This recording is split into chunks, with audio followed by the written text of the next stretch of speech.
Welcome to the Reticle Up podcast, where I, Three-Gun Kenzie, will be interviewing competitive shooters, hunters, fishermen, archers, entrepreneurs, and outdoorsmen. Come learn with me as I interview people from all walks of life, in different disciplines, all across the world, from novices to professionals of all ages. No matter what, everyone has something they can teach you, so come join me on the journey. Welcome back, listeners, to Reticle Up podcast. So this man doesn't need an introduction, but I'm going to give him one. So I've got Denny Chapman on the show today. He's a former mounted police officer, former mounted shooting competitor. He's the media host for Big Daddy Unlimited. He's been on Top Shot, a stunt performer in The Walking Dead, former rodeo specialty act performer. I mean, Denny, what have you not done? I've just been really lucky to have a lot of really cool life experiences. And yeah, it's been awesome. Still awesome. Mean, I want to be like you when I grow up. I'm trying. You probably don't want to have the aches and pains I have from the stunt work and stuff. But yeah, it's been fun. It's been fun for sure. Well, I don't know if you followed my journey. I mean, my stunts is me hurting myself without being paid for it. So maybe I saw that. I hope you're feeling better. Are you 100% now? Yeah, way better. Cool. All Awesome. Right, good to hear. So my first question, I've got to know this because I think about this a lot myself. Did you ever imagine right now that you would be in this part of life, like experience all of this when you got started? No, not at all. It's been an incredible journey. I'm a firm believer in all the little things that happen to us and the decisions we make have bearing on where we are, and a lot of it's been happenstance, and a lot of it's just been, heaven sent, maybe, I don't know, and just really cool stuff. But no, I never really imagined I would be here today doing what I'm doing and having had the experiences I've had. Yeah. I mean, I've tried to Google you and I have like 7,000 articles on you and pictures and videos. So I don't know where to start on what came first, like, did you grow up on a farm and raise horses, like shooting, like where did all of this start? Cool. Okay. Yeah. So way back when. So I grew up in a small town called Cambria, Illinois. And by the way, I'm looking, if our viewers see me look here, I'm looking at the monitor because that's where I see Kenzie, even though the camera's looking at me there. So I grew up in Southern Illinois, in Cambria, Illinois. Awesome little town. When I was growing up, it was population 800, right? So most of my buddies and schoolmates were rural kids like me. Small town or on farms. About the time I grew up hunting and fishing, Southern Illinois, lots of great hunting, lots of great fishing there. It was natural, just the way I grew up. Grew up with guns as a sporting tool that I learned to use safely and appreciate and to be responsible with as a very, very young person. As a matter of fact, I just recently reacquired my childhood 410 side-by-side shotgun that my grandfather got me shooting probably when I was 6 or 7 years old. And on a recent trip back home, my parents sent it back home with me. They found it. They sent it back home with me. So grew up around guns. Did not grow up with horses. However, about the time that I was old enough to start being interested in girls, for some reason, all the girls I liked were horse girls. So I said, man, I better learn something about these horses. And so I did, and eventually learned I really like these horses. I really like this stuff. So that's kind of how I got into the horse end of things. But the horse part, like, did you find a friend's farm? Did you go volunteer to work? Like, how did you even find it? Yeah, absolutely. There was a local fox hunting farm. Oh. And so I worked for lessons. And so I learned to ride jumpers first, which is really cool. And they're a lot of fun, very exciting. And then eventually learned how to ride stock seat and coupled 3 or 4 different Western riding disciplines. And fast forward to college, I was on the equestrian team at Murray State University, where I went to college and where I graduated from, which was a lot of fun. And so horses were, I still love horses, even though I'm kind of retired from the horse end of thing. Yeah. But that's kind of how the horse thing went. So equestrian stuff is not cheap at all. No, it's a lifestyle. So yes, it's a lifestyle. you just can't. It's not like cats. You leave a litter box and go on vacation. You can't do that. I don't know. Is that what you do with cats? I don't know. I don't know. I'm not a cat person. Sorry, Had barn cats, but no, man, it's a lifestyle and it's a life investment. So yeah, I have to live it. So it's such a huge part of my life. But I literally lived on the road for a long time, traveling with my horses and with my clients' horses, because a large part of my living, we're fast forwarding now, right? Sure. To maybe 10 years ago. And made my living as a professional mounted shooting competitor. Not that the prize winnings paid my bills, which they didn't. They barely covered my fuel costs most of the time, my entry fees and things like that. But I trained and sold a lot of mounted shooting horses and desensitized a lot of horses for the sport, prepared them for the sport, did a lot of clinics and daily lessons. And so that's really what paid my bills at the time. But yeah, you got to live it. It's a lifestyle. And I do kind of miss it. My last 2 horses are with some friends of mine that are using them for mounted posse work and trail riding and drill team stuff. Because because of my job now, I can't responsibly take care of those horses 24/7 like I could before. I commute an hour and a half to work twice a day now. So it's, and we can talk a little bit more. I'm sure we'll talk a little bit more what I'm doing now and why I think it's worth it, because I really like it. But yeah, that's the horse stuff. I still love horses. A huge part of me. I'm literally wearing. I'll show you. I'm gonna flash you. You ready? All right. This is 2015 Shoot for the Troops. One of my cool buckles I won years ago in Stephenville, Texas, in the Cowboy Mountain Shooting Association. So yeah, still the cowboy lifestyle is still a big part of my life. It's more than my persona. It's really who I am. And half the time I'm wearing my cowboy hat around headquarters here and on the range and stuff like that. So yeah, it's still a big part of who I am. So the piece that fascinates me with the horses, like training them and getting them ready and all of that, how would someone that wasn't in your position be able to go find and compete in mounted horse competitions? Like, are there people that still would take volunteer hands, or they would? Sure. Yeah. There are still a number. I'm going to say there's probably 10 or 12 really reputable, and I know that doesn't sound like a lot, but it's a really small sport. It's a really specialized sport. There's probably 10 or 12 really reputable, professional mounted shooting trainers and clinicians that will not only train your horse, but train you as well. Probably half of those folks are doing it full time, making their living by it. Probably half of those folks have a day job that they're paying bills with as well. But yeah, there are people out there. You can literally go on the Cowboy Mounted Shooting Association website and just search Cowboy Mounted Shooting. I think it's CMSAevents.com, and they actually have a list of trainers. They have a certification process now, I think, that qualified people can get on that list. You can actually find somebody in your area. The sport is really cool. It's all over the country.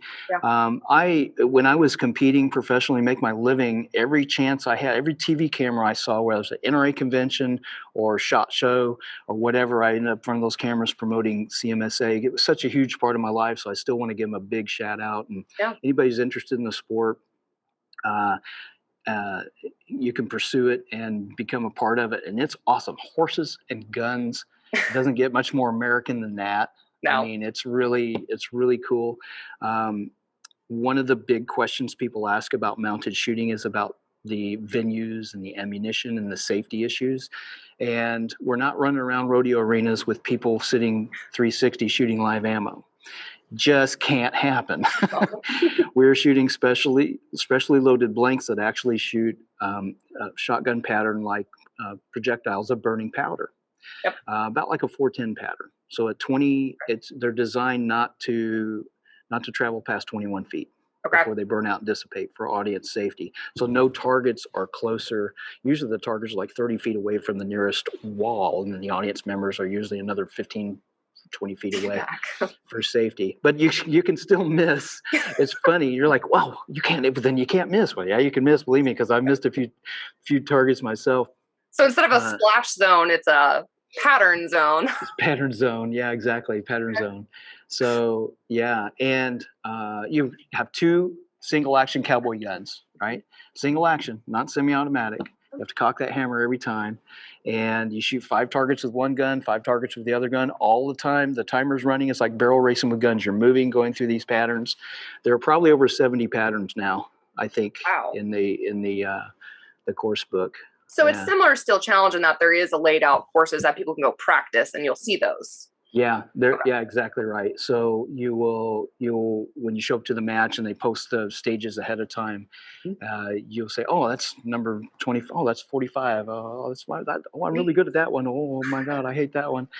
Yeah, so it is kind of like Steel Challenge. If Steel Challenge is cool because there's only 8 versus 70 some odd.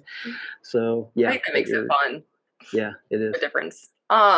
That's really neat, and I want to talk about guns later too. With that, what fascinated me too is that you are one of the very few people that I noticed that you got a degree in public relations and journalism and radio, TV, and all that, and you actually used that degree. Did you always know that that's what you wanted to do? Well, I originally thought I was going to be maybe working in the horse industry as a PR guy or something, a marketing guy or something like that. I was actually kind of shy in No way. even in college in front of cameras and stuff. I remember I was looking back at a project I did in college, and I was like, oh my God, that was terrible. I was so shy. And it was just embarrassing. I'm like, how did I even get a grade out of this? And now it's just second nature because I'm in front of the camera every day here making 2A content for this great company, Big Daddy Unlimited. And so, yeah, I didn't know I was going to be doing this, not as I am now. Yeah. I'm pretty happy. That's amazing. The other thing with that too is I don't think a lot of people are like you and I with camera and media and talking. And do you feel like your life is too public sometimes, or do you like it like that? Well, it comes with the territory. Yeah. When you put yourself in the public eye, it's just people are going to know you. Now, you're not going to know when I'm sick or have a bellyache or something, like ran out of gas on the side of the road or had a flat tire. First of all, I don't have time to post stuff like that. Right. And secondly, I mostly use my social media just to promote the industry and 2A stuff. Like if you go on my social media, which is Denny Chapman Media on Instagram, for instance, you're going to see 2A, 2A, 2A, 2A, gun stuff, gun stuff, gun stuff. And every once in a while, a dog or something cute in there. Yep. Because I'm an animal person too. But yeah, it comes with the territory for sure. And it's something I really learned about when I was on that reality show years ago on History Channel. After it came out, I first off, that changed my life in a fantastic way. But it also, you had the producers told us, hey, when all this is said and done, and this was about 11 years ago, when the first season of Top Shot was on, and the internet isn't what it is now. Social media isn't what it is now, but it was up and running, right? Yep. And they told us, hey, you guys are going to be in a fishbowl now, and people are going to love you, and you're going to get some trolls. Yeah. I don't know if they used that term back then. Oh, and they kind of they knew what that was, and they kind of prepared us for that kind of stuff of being in the public eye. Yeah. Yeah, I think that was my next question. It's just like the negativity is there, and just knowing to tune that out, and that it's just the reflection of themselves. I mean, when you are on social media, you're going to get the hate, and it's hard to manage sometimes. It's hard to just read it and forget about it, right? But that's part of it. Yeah. Luckily, it doesn't happen very often, but when it does, it's usually an anti-gunner or something like that wants to hop on there and make give some disinformation or have something not nice to say. And, even though they say any engagement's good engagement for the algorithms, right? Yeah. It's kind of tough to read somebody making a dumb comment every once in a while like that. Yeah. And then you can't respond. You must. Yes. I've learned that. You want to say something so bad. You're like, nope, can't. Right. Yeah.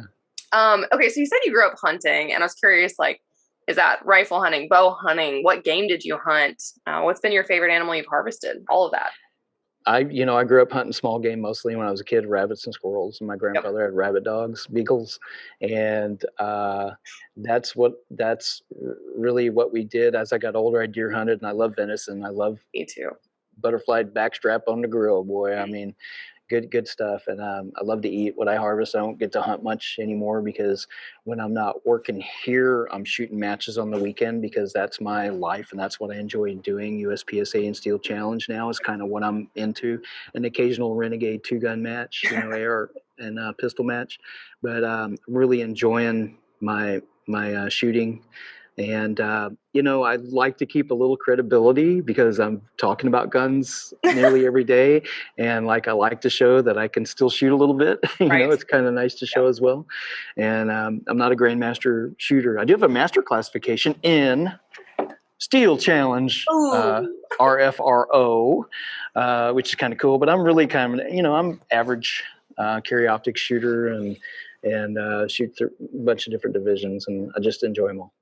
I feel like we resonate on so many different things. I want to shoot everything and I don't really want to be particularly good at anything. I would love to, right? But I just get bored and I want to shoot everything. So that's what makes me happy. And so that's what I need to do. I know. I do the same thing. I've got, is it up here?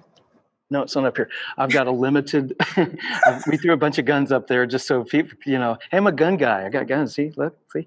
But no, I pulled my limited gun out and I shot the Area 6, I think, with my limited gun, knowing that I was just going to crash and burn. Yep. I had a really good time with that. And every once in a while I'll pull out a production gun and shoot it, but my eyes really like the red dots these days. So carry optics for me. And I love shooting my PCC. There's my Da Vinci. You shoot? Do you shoot a Da Vinci, Kenzie? I do. I thought you did. I knew you did, actually. A little commercial for Da Vinci. I love my PCCs. PCCs are so fun. I mean, it's fun not to have to reload or wear a belt if you don't have to. Boom. I do have one. I have 2 mag pouches. Yeah. Now I'm like, yeah, you know what? I'm just going to wear one. Maybe keep a shorty mag in my pocket. Just, because things not wiggling around on me as I'm running around. But man, I love PCC, and I use my Tachyon gun cam, and I make a lot of POV videos because it's fun content for people to watch. Oh, and, I share them with the company here. We post a lot of my POV stuff on our social media channels too. And it's a lot of fun. Neat. So are you one of those guys, because I definitely was, that kind of made fun of PCC, or how did you even get into it? I have to know. Yeah, probably. Yeah, so let's go back in time a little bit. Sure. So I was a USPSA shooter before I was a mounted shooter in 2000 and it was one of the single digits, and I can't remember, maybe 2003, something like that. And I jumped headfirst into USPSA back then. It was before we had PCC. I think, I thought they were PCC probably. Back then. So, I had no idea what I was doing. I knew I loved guns. I was a mounted police officer at the time. So I carried a gun for a living. I liked guns. And I was intrigued with 1911. So I bought a single stack. I started shooting some single stack. And then I'm like, oh, these guys got these double stack. Oh, what are those? So then I got a limited gun. I remember I bought a P16, Paraordnance P16. This is way back when. Wow. And a bunch of mags, and then I'm like, oh, what's that STI thing over there? So then I graduate to an STI Edge in 40 for my limited Those gun. are great guns, yeah. Yeah, those are great. And then I had a buddy, shooting buddy, that was traveling with me, kind of mentoring me a little bit. And he was shooting an open gun, and I'm like, man, that thing looks cool. Can I shoot that? And then I was like, boom, I was hooked on open guns. And so I was the proud owner of a 38 Super. It was like a Caspian, I think it was a Caspian upper and a Strera Voigt lower or something. Cool. That we had put together. And I was running 3 Dillons, cranking out ammo, cranking out 38 Super. And I had one at the time, my big stick was 27 rounds. So at the time that was like the big, oh man, I had a working 27 round magazine. How cool is that? So, and then I'm like, what's this multi-gun stuff? What's 3-gun stuff? And this is, so I had an 1187 with a 15 round tube. It looked like a shower curtain. It was longer than the screen can show. And I used tech loaders like Jerry, like Uncle Jerry uses, the old, tech loader. I think that's what they're called. I don't even know, the sticks. The tube sticks, yeah. And boy, he's good with those. I was never as good with those as he is. And then I had a DPMS 16-inch bull barrel AR for my AR with a like 30 millimeter tube red dot, state of the art Tasco at the time, whatever it was. And that's what I was running in 3-gun. Heavy. And it was heavy, but I had a blast. I had such a good time with that.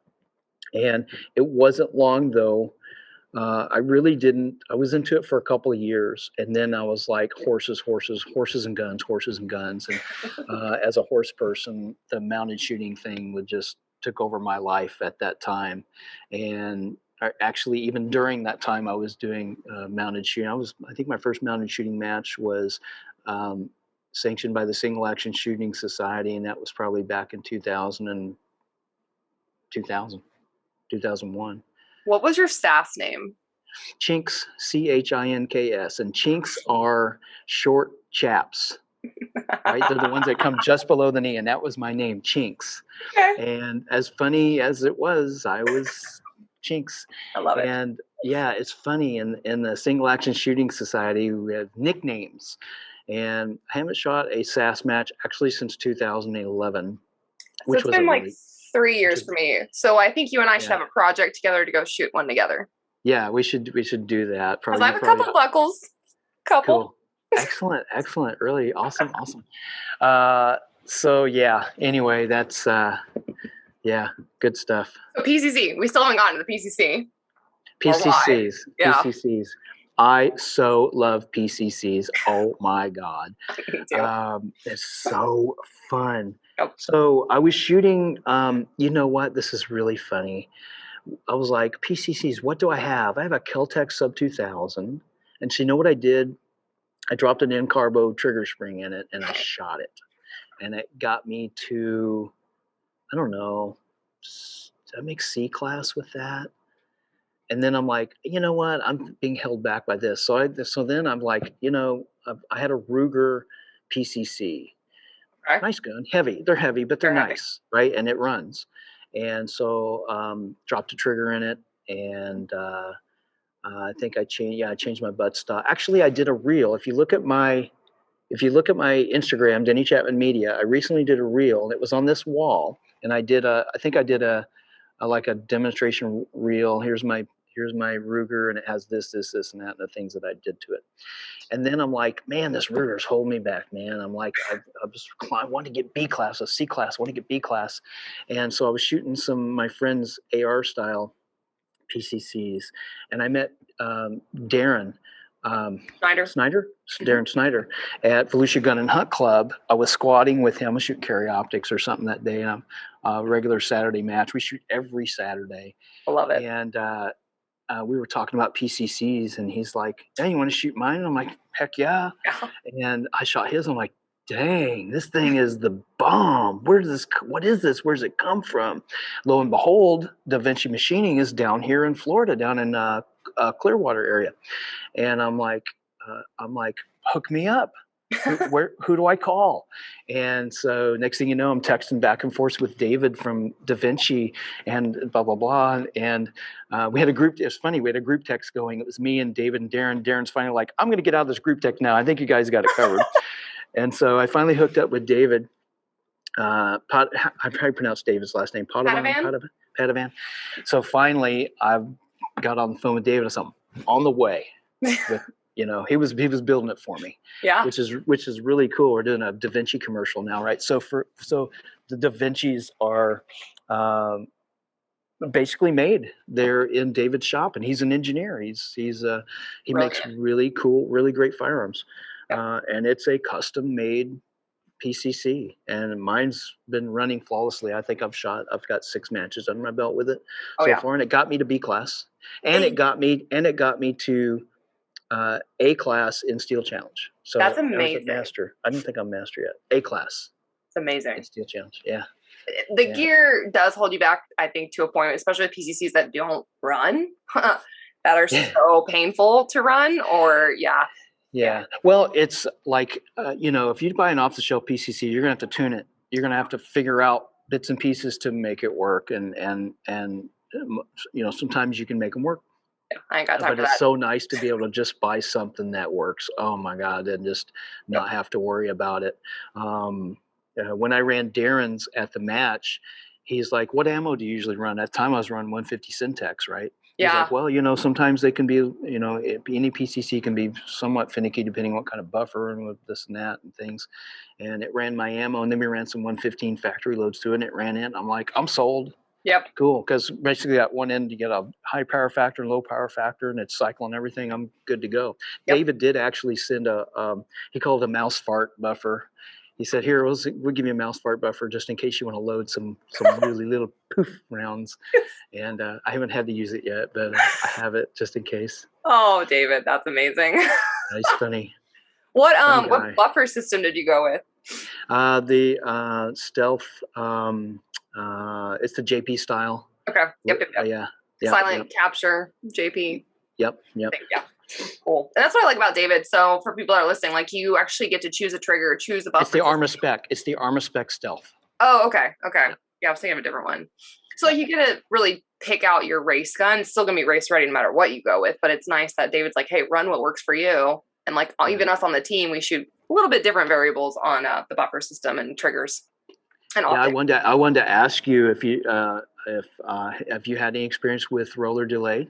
Yes. So I run the Shield buffer system that Corey made. I knew it. I knew it. I was going to ask you about that because I'm intrigued by those. You need to try it.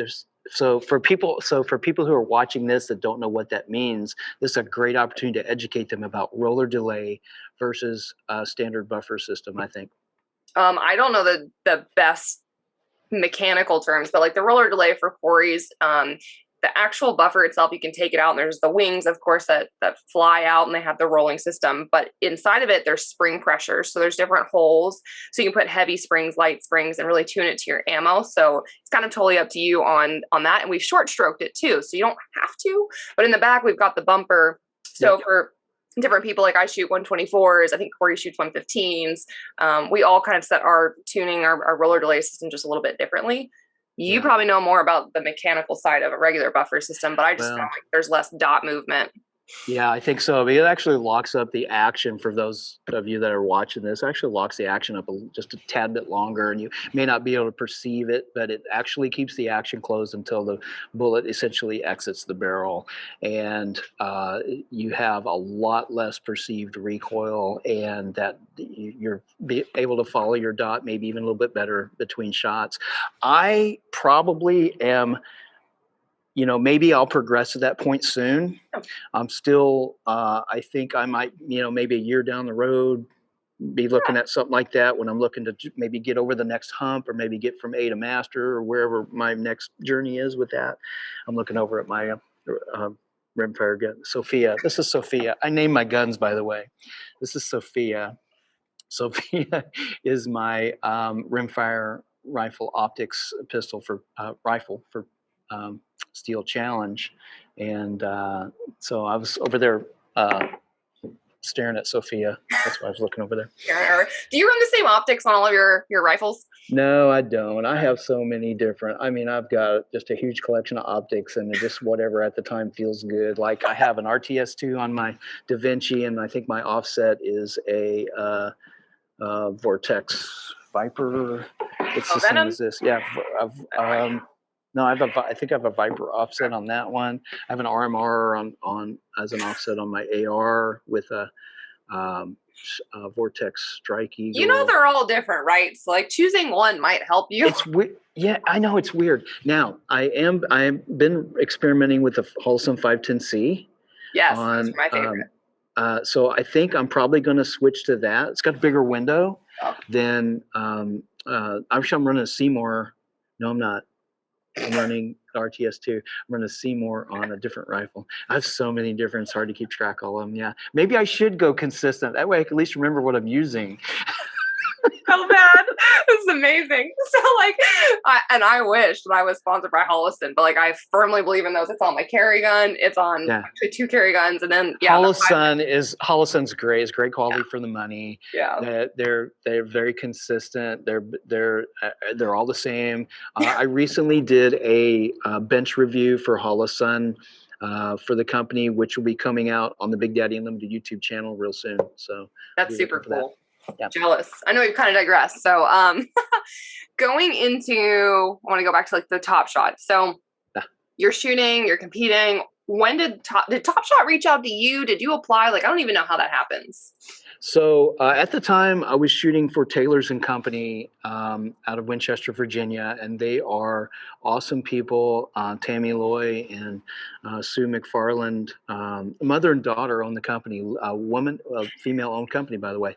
So they import cowboy guns from Italy, and people who don't know what that means is basically the Italian gun makers are making single action Colt style revolvers as good as and sometimes better quality than the original Colts. And so when the spaghetti westerns were a big deal way back, I don't know, early 70s or whenever it was, there was a need for all these guns. All these Italian gun makers, Uberti and Pietta and all these guys were making these guns for the movies. Mm-hmm. And lo and behold, when the cowboy shooting trend came around, people discovered Colts are expensive for one thing. Yeah, they are. And there's only so many of them out there. So they discovered these companies, Uberti and Pietta and some of these other companies, Peter Soli and out in Italy. And suddenly those companies became very popular manufacturers of cowboy guns. So we're shooting, I'm digressing already, probably. Love it though.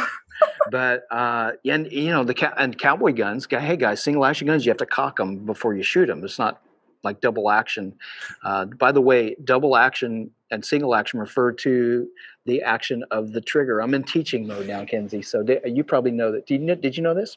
Oh yeah, that's how I teach. I bring revolvers to my classes. Absolutely. So you show people the difference. Yes. So yeah, that was the cool thing about Top Shot was Taylor's and Company. Somebody there saw the ad for Top Shot and said, "Hey, Denny, why don't you apply for Top Shot to be on this reality show? It'd be a great opportunity, possibly life-changing opportunity." And so at the time, I was very active in the Mounted Shooting Association and Single Action Shooting Society, mainly in the horse mounted shooting end of things. And I had a background in USPSA from years ago, right? But I really wasn't shooting a lot of modern firearms. So what I had under my belt was stunt work, trick riding, Roman riding, unique things that I'd done with horses and guns. And so I sent them a audition tape of me doing some stunts with horses and guns. And one of them was Roman riding, which is standing. Roman riding is when you have two horses and you stand with one foot on each horse and you ride them standing up. It's like driving a chariot, but you're on the horses instead of back in the chariot. Mm-hmm. And I sent them a tape, and part of that was me shooting off my Roman riding team. And I was shooting the cowboy blanks, but I was shooting the balloons and I guess they thought that was pretty cool. So yeah. I got a call to come and do an in-person interview with like 500 other people. And then they narrowed it down and flew us out like, I don't know, two or three times. And the final time we actually had to shoot. This was so like, they put us through all these tests. We had to do psychological tests. We had to take the test that the submariners take before they can be assigned to submarines. Like, I guess they didn't want somebody's going to go crazy with guns on this television show. And we had to take as an IQ test, and we had to go through all these tests. What? Full physical, like, it was just nuts. They put us through all these tests, and then we had to shoot. And then we're like, well, I guess we better see if these people can actually shoot. Yeah, so that's true. They took us out to this range in Burbank, and we had to shoot all these guns. And this is really interesting memory that I have. There was this girl shooting with me on my squad, so to speak, right? And we were rotating to the Mosin Nagant, which is 7.62 by 54. It's a huge round with a lot of kick, and we had this old World War II era Mosin Nagant rifle, and they wanted us to shoot it from the prone position, and original iron sights and all that. And this poor girl had it on her collarbone. The first shot, I think she broke her collarbone from the recoil, Oh, and it was just nuts. It was just crazy. But we shot ARs, we shot some pistols, we shot some military rifles, and all firearms. And not all the Top Shot challenges were with firearms. It was all marksmanship oriented, but they weren't all firearms, which was interesting. yeah. But yeah, so thanks to Taylor's and Company, I auditioned. I found out about it, auditioned, got on the show, and there I was on this reality TV show, which is really cool. So you said life-changing. So did you, after that first episode or that series came out, like, is that when life kind of like took off and opportunities came your way and like you became famous in a way? Kinda, yeah. When the show started, I had viewing parties at a local called a pub, Horse and Hounds in Ocala. Shout out to Horse and Hounds, really good restaurant, kind of a horsey people place. Yeah. And we would go and watch the episodes, and we started getting all these local folks would come in, and of course I was, some of the local media wanted to cover it, and got the newspapers and all that kind of cool stuff, and local news and all that. But the big change came once the show was complete, and people had, every once in a while they'll throw up a tagline, mounted shooter or cowboy or this or that. And people who were interested in the mounted shooting sport were contacting me. And not only people who are interested in the sport, but also businesses. And it wasn't long after that, I had my own signature saddles, and I redesigned one of the guns for Taylor's and Company. It's called the Run and Iron, specifically for mounted shooting. And then we took one of the rifles and tweaked it out and designed that for mounted shooting. And just those opportunities came along too. And yeah, it was life changing. I mean, it put more money in my pocket. It got me more work, worried a little less about keeping busy and paying bills. And it's pretty cool. That's the point that I'm working towards. I think a lot of people don't get there, right? You just keep going. And at some point, like you said, hard work, it'll just boom, happen. Yeah. And I started a podcast in 2000 and I don't remember what year it was, right after Top Shot came out. And I started a podcast on Blog Talk Radio before we had all this fancy stuff that we were using now. And I had the first mounted shooting podcast in the country at that time. I did that for a couple of years. I didn't quite have it figured out how to make it pay for itself, but that was kind of fun. Don't worry, I don't either. This is for fun, please. I like telling people stories. Yeah. Oh, dude, that's why I listen to podcasts, because I want to hear the stories. I want to hear the behind the scenes stuff, the unique stuff, and those interesting stories, and the embarrassing things, and the funny things. And you see all these celebrities or notable people, whether they're in our industry or another industry, and you wonder, what are they really like? When I was on Top Shot, they portrayed me as the really straight, narrow, that you never saw me smiling. I never got in any conflicts, which I'm not that kind of guy anyway. But I laughed till I cried every day on that show behind the scenes. And I'm like, why did they make me out to be so serious? And reality TV. Yes, the thing about reality TV is you are who you are, but they pick moments to create who you are. Yeah. Right. So that's something I learned about that. Now, when on the show, and I was bound and determined, I was like, I'm not going to cuss. I'm not going to embarrass my family. And I'm thinking about the really, like, maybe little kids are watching and they like cowboys, and I'm the cowboy, and I want to try to be a good example. Yep. And not do something that would embarrass their parents or have them not look up to me or somebody like me. Yeah, that's huge. That's a huge deal. I'm glad they made you out to be a good person. Me too.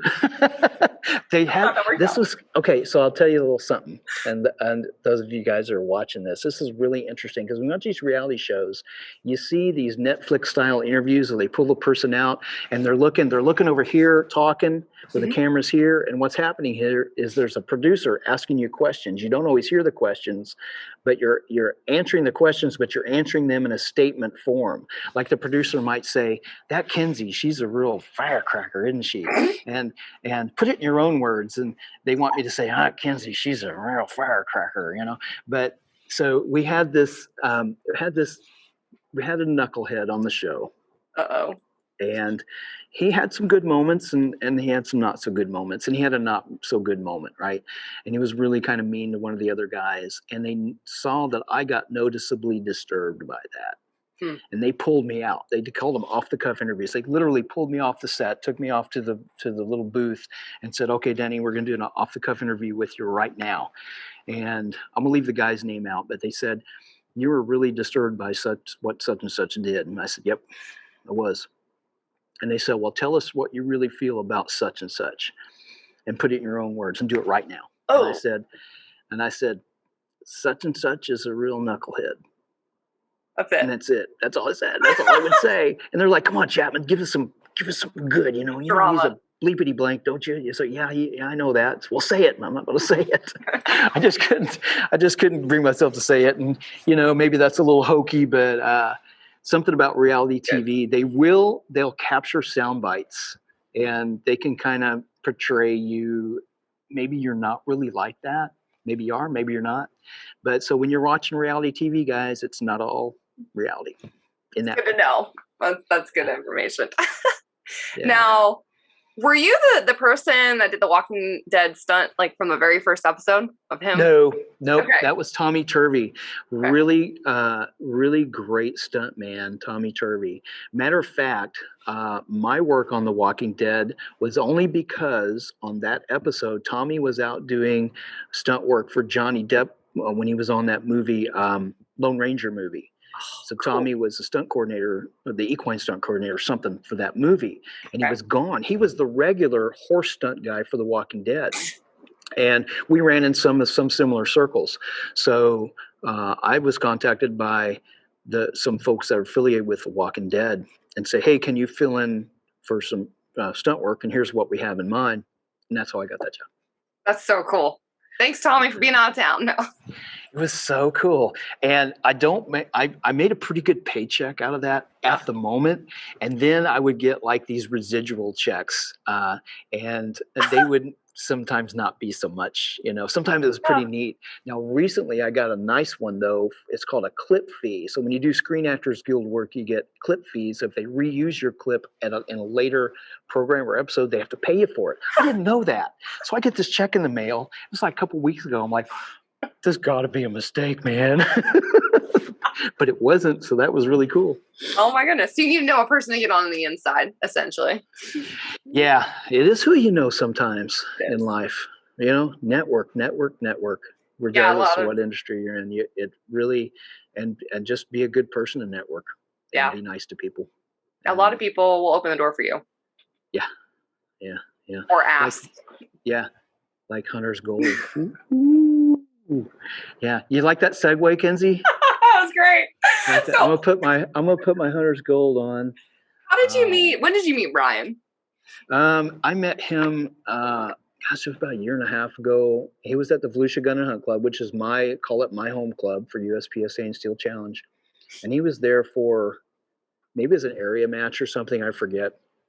And I had seen his products and my friends were wearing them and I'm like, I was just right. I was ready to go hit the buttons and get on in and buy some stuff. And I just one of my buddies said, you need to just go talk to Brian. He's such a cool guy. And he's going to tell you how this, cause I wanted to know how they worked and what they were.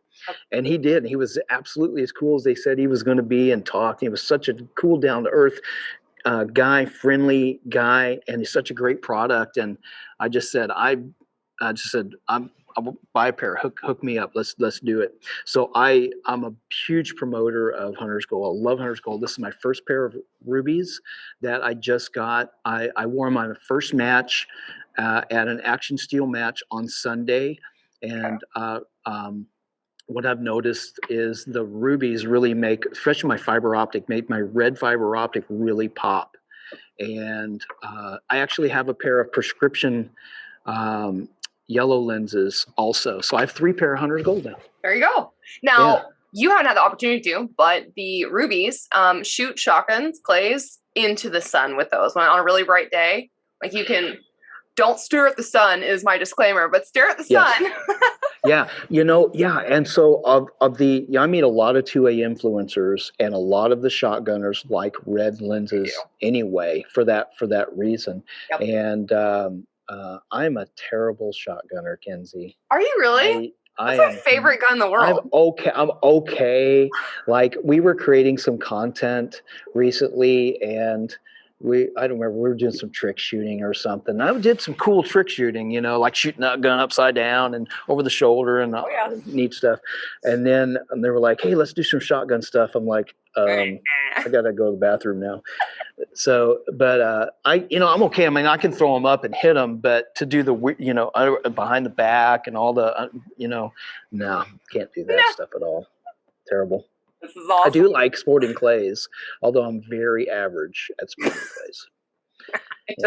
There's something that you don't excel at, and I didn't think that would be it. So that's great. Yeah, I'm just telling you the truth, y'all. That's the way it is. Yeah, I'm not gonna lie. Oh, that's amazing. I want to go take lessons. I need shotgun lessons. Yep. Now, if the target's standing still, I'm pretty good. I was going to say, you've got Foster and Matt. I don't know if you met them. Bartholomew. I butcher their last name. They shoot with like Winchester Browning and all of them. They're phenomenal. Yeah. They're brothers and they're both world champions. Yeah. You watch the Ghoul Brothers and their shooting and all that cool stuff. Yeah. I was watching their stuff the other day. I want to know how many takes it takes those guys to do stuff though. Good question, because movie magic, we can't do a lot with it. We can't really edit the boo-boos out of this, right? Because we're taping as live through the whole thing. But one thing I've learned creating 2A content, especially, I'm very, very lucky in the industry because we have an entire production department with this company, Big Daddy Unlimited. And we have some very talented videographers and editors. We have our own sound guy. I mean, give James Cloutier a shout out. Just the sound engineer, actually does some editing as well. But we have this, and I'm in our studio right now, a portion of our studio. This is a huge room actually, and this is one little small set that I'm on in here. And we have the ability to not only hear, but remotely make things look really cool. And sometimes it takes more than one take to do it. Just gonna be honest, guys. Yeah, but you're right. Like you still perform the stunt or the trick or what have you, because there's no way to really edit. Yeah, I mean, there have been some very challenging things that I've been tasked with, and sometimes even some things that take a lot of preparation, like, was it about a year and a half ago, we were promoting Jerry Michelik's magnetic buffer. Remember that? Yep. Magnetic AR buffer. And they're like, hey, Den, can we do some horsey stuff with this? And I'm like, how are we going to, what do you have in mind?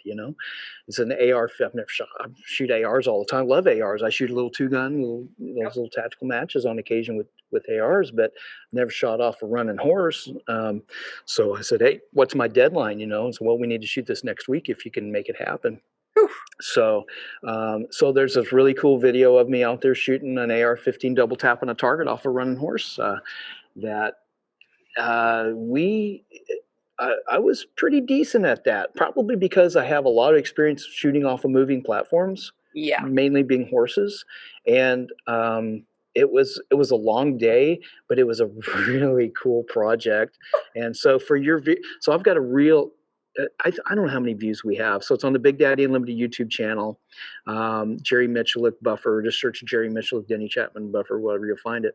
But it's got a lot of views on it. But the cool stuff's at the end. Or you can go to my social media, and I've got a reel up on my Instagram, Denny Chapman Media, that I sent it to you, Kenzie, and they were like, you were so kind. You thought it was really cool. Thank you. Oh, cool. And that's something I want to do. It's on a bucket list. Yeah, it's really, I'm a lucky guy because I've had all this experience through the years with horses and guns, and to pull it together and be able to do something like that's pretty cool. Yeah. Oh yeah. And now you're filming, shooting off horses and shooting. That's your real life. Like it was It's really something. Yeah, cool. really, really cool stuff. Yeah.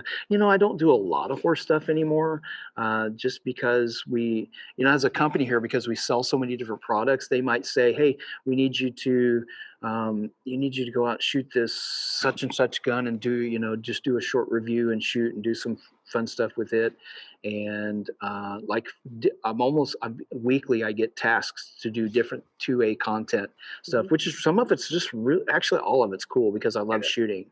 I don't care what it is. And it may not be my personal favorite gun, but I find something to like about every gun that I shoot. And just I'm segueing into our 2A rights now because I feel so strongly about our Second Amendment rights that I also feel a little bit of responsibility, like when people are watching me, that I need to talk about that a little bit sometimes, because we've all heard it, but without our Second Amendment rights, we wouldn't have our First Amendment or a lot of our other rights. And I think that's very important for people to remember and not forget about. Yeah. No, I actually had questions for you about that, so I'll just jump around there. The biggest thing that I see and I hear all the time is people speaking up and talking about it with me of oh, I want my guns. Oh, I like firearms, but they don't know where to go. So how can someone voice their opinion, to their state, their local government, write letters? How can someone find this information to share their voice with the people that are, voting for them? Yeah. Obviously one of the first steps is to be able to be a part of an organization that has lobbyists and people who will communicate.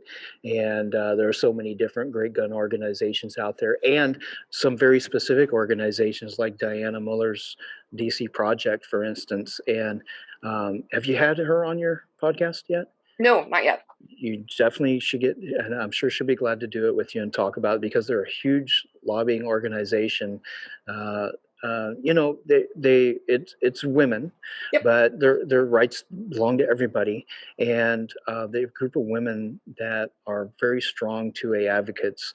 But Gun Owners of America, of course, there's NRA, and so many different USCCA, and so many different associations that not only are helping to lobby and protect our rights, but also giving us other resources and other things that are of benefit to us, whether it's gun insurance and other things as well. We actually have the the American Gun Coalition that we're founding here in Gainesville, Florida. So folks can look that up, American Gun Coalition and AGC.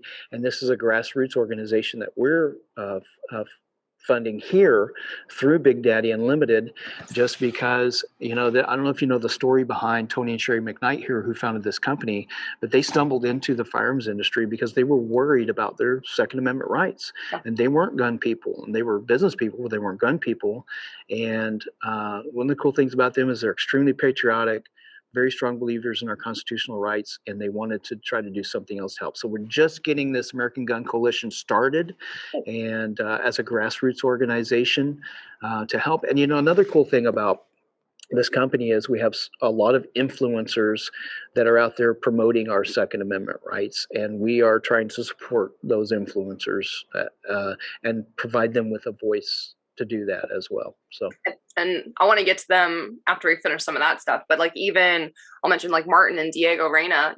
Martin's going to be 10 years old this year, and that's a dad's son that's out there, and they are speaking about, they're not even from America. Well, at least Diego, right.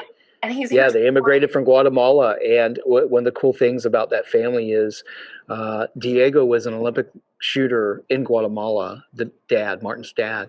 And when they came to the United States, he saw a huge difference in the rights that we have here compared to in his home country. And I know you had him on your podcast. I'm probably repeating some things that you guys spoke about, but they're not only very close, good friends of mine. I call them teammates because I shoot with them all the time, and we're flying the BDU colors, and we support Martin as much as possible through the company here in his shooting endeavors. He's going to be a world champion one day. I'm calling it right now. I'm sure. Absolutely. So people don't realize, man, we got it good here. We got it good here. And even if you're watching this and you're not an active competitor or even a weekend shooter, our rights are extremely important, and just something I don't want people to forget about. No, and the last thing I'll ask about that too is there are businesses that support the Second Amendment behind closed doors too, and are very vocal about supporting them as well. But then there are a lot of companies that say they do and they don't, right? So it's very, I don't know about you, but like it's very important to vote with your dollars, I think. Yeah, 100%. Yeah, I agree 100%. And so I'm so proud of this company that I'm working for, Big Daddy Unlimited, because they're very, very vocal about their support for the Second Amendment and for those and people who are in the industry working hard for us and lobbying for us. And we love folks like, and help support organizations and folks like the DC Project. And we really want to promote anybody and everybody who's out there fighting for our Second Amendment rights. Love it. Yeah. So that brings me to, how did that relationship with Big Daddy come about? For me, Yeah. Oh, how did I find BDU, or how did BDU find me? Yeah, I want to know about that story. This is actually a neat story, right? So, a couple of years ago, I was really getting an itch to get back in media, and I had done some work for a television program called Gun TV. I was a host. It was like QVC for guns, like Home Shopping Network for guns, and I was a presenter. So cool. And Can you do the auctioneer voice? Huh? Can you do the auctioneer voice? No, it was just me like talking like I am. It was just, I can't do that. No, I can't do that. But no, it was like watching Home Shopping Network for guns. It was a really cool gig. I loved it. It just didn't survive because people are tangible. They want me as a consumer. I want to feel it and hold it and shoot it before I buy it. That's my philosophy. So I worked for them for about a year, which is really cool because they flew us out to Palm Springs, California, had their own studio there. And we would go to the range, shoot guns for a couple of days. And we'd come back in the studio and do our stand-ups in the studio, talking about these and showing B-roll of us, our experiences shooting guns. And we did special effects and slow motion and things blowing up. And so I had that, I had that taste in my mouth. I had been in the mounted shooting industry for so long, shooting these single action guns. My thumbs were slowing down, getting a little, I didn't want to crash and burn in public before it was my time. So I had some really good, some really good years, like 2015, 2016. I was just on top of the world and winning titles and selling horses and just doing TV commercials and cool stuff. And a couple years later, I was like, man, I don't know if I can keep this up. Yeah. So I'm like, you know what? Let me go back to some of the skills and education I have and see if I can plug that in and earn a living for maybe even for the rest of my life, not having to work so hard. Right. Horses are hard work. They are. As well. So anyway, I found Big Daddy Unlimited accidentally. I didn't even know they were headquartered. I was watching Garand Thumb on YouTube. And it was Big Daddy Unlimited, Big Daddy Unlimited. I'm like, what is Big Daddy Unlimited? So I became a member of Big Daddy Unlimited before I was employee. So I was buying stuff. So Big Daddy Unlimited, like Amazon Prime, the gun world, right? Wholesale prices for stuff. And for people who, like us, who shoot a lot, we spend a significant amount of money. Stuff like that pays off, right? Yeah, it does. So, because I only want to think about how much money I've spent on guns and ammo and stuff through the years. I did that. I did that the last 2 years. I'm like, yeah. A friend of mine here at work asked me, one of the guys in the media department asked me, he's kind of new to guns. He said, how many guns do you have? I literally couldn't tell him. It was terrible. I don't know either. I literally couldn't tell him. They go in the safe, pull them out. Yeah. So I found them and, I just, I made a phone call and I guess they Googled me or whatever. And like, yeah, we'd like to talk to you. And next thing you know, I was working for them. Wow. Denny, you don't do it, or you did something that most people aren't willing to do, is pick up the phone and call and have a conversation with someone or put themselves out there and ask. Yeah, right? I'm not shy when it comes to that kind of stuff. And maybe that came with age and the experience that I have now. But you got to take some chances in life, and if you don't make that phone call or send that email, you might regret it, and you got to chase your dreams, and that might mean being a little scared and making a phone call or talking to somebody that you may be a little nervous about talking to, because the cool thing is that people forget that human nature can be your friend. Mm-hmm. And if you just Tony and Sherry had told me, said, look, if we didn't think you were the kind of guy we'd like to take to dinner, we probably wouldn't hire you. And so, just I was just myself, and not that I'm better than anybody else, but I was myself, and I had that experience in the firearms industry, and I had that experience in media, and I'm a little different. Don't look like your average gun guy, and so all those things were a benefit to me. But yeah, take those chances, make those phone calls, send those emails, make that portfolio, whatever it is, whether you want to be an influencer or you want to be in sales or in design or engineering or work, marketing or somewhere else in the firearms industry. It's a great, great industry to work in, and got to take those chances. Absolutely. Absolutely. It's interesting you say all of that. The influencer world, okay, I want to go into like that. The influencers, the brand ambassadors, all of that. Okay, so how would someone now listening to this, right? And they're like, okay, I really want to take this seriously. How would they even start about building a brand, building their name? And how important is it for them to show up to NRA, to show up to competitions, to show up to SHOT Show? Like, there is a lot of work that goes into it. Yeah. So I think it's twofold or maybe even threefold. So it's not all about your personality and your experience. You may be the most awesome person, the best shot in the world, but you gotta get out there, network, and you gotta know your social media, and you have to be a content creator. There's like four things I've said right there. Content creation is so important. You got to know your platforms. You got to know your Instagram and how to use it, and your Facebook and your Twitter and the other platforms. Those are the three main platforms, obviously, and especially your Instagram is so important. And I'm still learning. And the good thing, it's cool for me.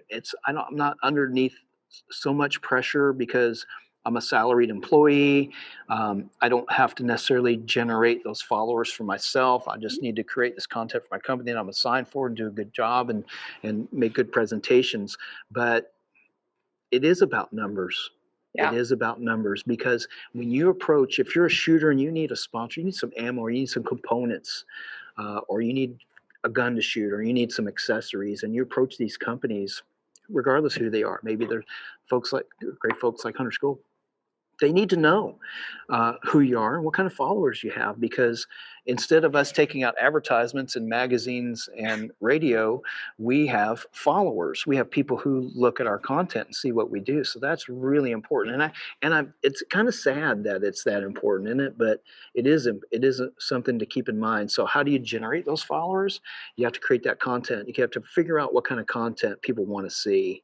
And I've learned so much here from our media department and from our guys here, and Bobby Getson, who you saw before we kicked off the interview that we were chatting with, has helped me set up the studio here, and he is really in tune with social media and the trends now and what people are looking for. And then we have our own demographics that you may not have, or another person in the industry may not have, and so we're targeting our demographics. Mm-hmm. So there's so much to think about in order to be successful, and then presenting yourself as an influencer to a company. Now, the cool thing about Big Daddy Unlimited is we have this affiliate program. So people post their link trees and discounts to products and things like that. And we want to be able to give back to our influencers, to our affiliates. And so we have programs that can do that. So anybody who is in the firearms industry, if you generated some followers and have, think you can contribute, we want to help too. So contact us, and you can contact James Schweitzer here at Big Daddy Unlimited. And go to bigdaddyunlimited.com. You'll see the phone numbers there, the emails. James Schweitzer is the contact for that. And we can see about maybe trying to hook up some more affiliate links to some more potential influencers that can help spread the 2A word, and that maybe we can help as well. That's amazing. So my other question is fun. What does a day in the life of Denny look like? Wow. What does a Monday versus a Friday look like? Well, I commute to work, right? So I drive almost an hour and a half each way to work. So, but I'm driving, I'm making phone calls, I'm voice texting myself notes and things to do, or I'm listening to a podcast, or I try to be productive. So I have some property about an hour and 20 minutes south of here. And so I'm kind of living out in the country, which I enjoy. So I have a berm. I can go out, shoot in the back pasture and have fun with that. I love shooting suppressed. My totally favorite rifle in the world, not competition, is a cheap break open CVA single shot 300 blackout that's suppressed. I got a 1-to-6 LPVO on it. And, sometimes I'll pull up at home, I'll pull that sucker out and I'll just lay it on the fence post, and I've got a plate rack out about 150 yards away, and I'll see if I can hit it with my little, crank her up to 6 power, see if my eyes aren't too tired, try to hit that target. So anyway, I'm digressing. So I've got to drive. So I have assignments and I know what's expected. I'm gonna do a lot of script writing also. I also help QC quality control on ads and things that we put out to make sure that somebody's finger isn't on the trigger in a photograph, or if we're using footage, or if it's not our stock footage, if somebody's shooting, they have Eye'n Ear Pro on, or they're shooting correctly using the right form, right message, the right words, the right descriptions, so they rely on me because I have that lot of experience in the firearms industry in a lot of different areas to be able to look at things and find problems and fix them and make sure they're presented properly. So I do a lot of script writing, a lot of QC. I'm on camera almost every day here. Sometimes it's here in the studio, sometimes it's out at the range. Sometimes Jason McCoy, my buddy, who is, you see him on our Instagram a lot, big muscle guy with the beard, good looking guy, shooting guns. Sometimes I'm helping him make content. Great guy, by the way, Jason McCoy, big fan of Jason McCoy. And so, every day I'm making content or preparing to make content for Big Daddy Unlimited in the long run to benefit the 2A industry. Yeah. I feel like a lot of companies don't do the quality control check on pictures and I see. Yeah, every once in a while you see some cringeworthy stuff. It's like, oh, that's kind of not right. Or, the thing is, we don't want to present the wrong thing to folks who are on the fence about getting on the 2A bus, and we want to make sure it's safe, and we want to make sure it's proper, and we want to show that good form. And, everybody makes mistakes. We've made mistakes, but we try to fix them and show them in a better light the next time, or use better terminology, or be more educational. We're really trying to be more educational now. Yeah. So jump on our YouTube channel. You'll see more educational stuff. I just did an ammo 101, for instance. I know what components are and what a bullet is versus a cartridge, and where the primer goes and what it does, and but a lot of people don't know. So we're trying to educate people, and people who are not necessarily already Big Daddy Unlimited members or 2A followers. Jumps on our channel. We want to provide some education, gun safety. Man, I don't know how many times I have recited the 4 cardinal rules of gun safety, and we're constantly evolving here. So I had a show for a while called Denny's Daily Deals. It was kind of a QVC sales pitch. Here's what we got, guys. It's on sale. It's a great gun. Show some B-roll shooting at the range. Here's how it works. Disassemble it, reassemble it. It's a great gun. You need it. And during that show, I would recite the 4 cardinal rules of gun safety. And that show evolved into the Gun Show. We can change the name, change the format a little bit. Again, we'd recite those 4 cardinal rules. So what I'm saying is, it's important for us to recognize that we need to provide that valuable information, whether it's education, safety, 2A advocacy, to anybody who's watching, whether they're a gun person or not. And that's a huge responsibility that I feel, especially since most of the time I'm writing the script, but I'm the mouth that you hear it from. So it's really important for me to try to get it right. Yes. Yep. Yeah. And I think a lot of companies, they're learning to find the people in the industry that can do the right marketing, do the right copy. I know it's been my point of success with a lot of the brands that I work with. I do their marketing. I'm like, I know those people already. I know that already. I shoot that already. And they're like, oh, it's nice to have someone that knows their stuff, and we don't have to explain it. We should. I want to ask you, because it's so neat. By the way, for you guys watching, point at the camera for everybody watching us. I've been after Kenzie to interview her for I don't know how long. I think we started talking at SHOT Show or something, or before SHOT Show. So it's really fun to be interviewed by somebody instead of interviewing somebody. Different. But you have a firearms marketing company. Yes. Reticle Up is actually the name of the podcast, but also marketing. And I don't know if you know that I do all the marketing for Da Vinci as well, and Hunter's HD Gold. I knew you were with. I didn't know you do it. No wonder you're such a great promoter. I was probably thinking this girl should be their marketing director.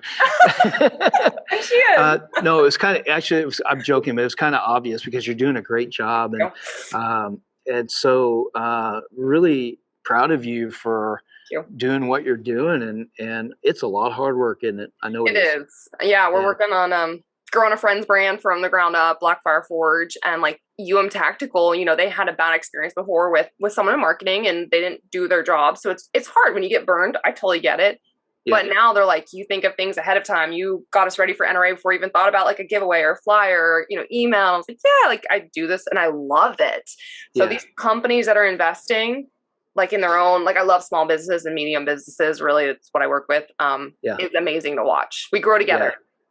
Yeah, that's cool. And you're doing a great job, obviously. So if you don't follow Kenzie and you're watching this, you need to because she's doing good stuff for the firearms industry. I didn't pay him to say that.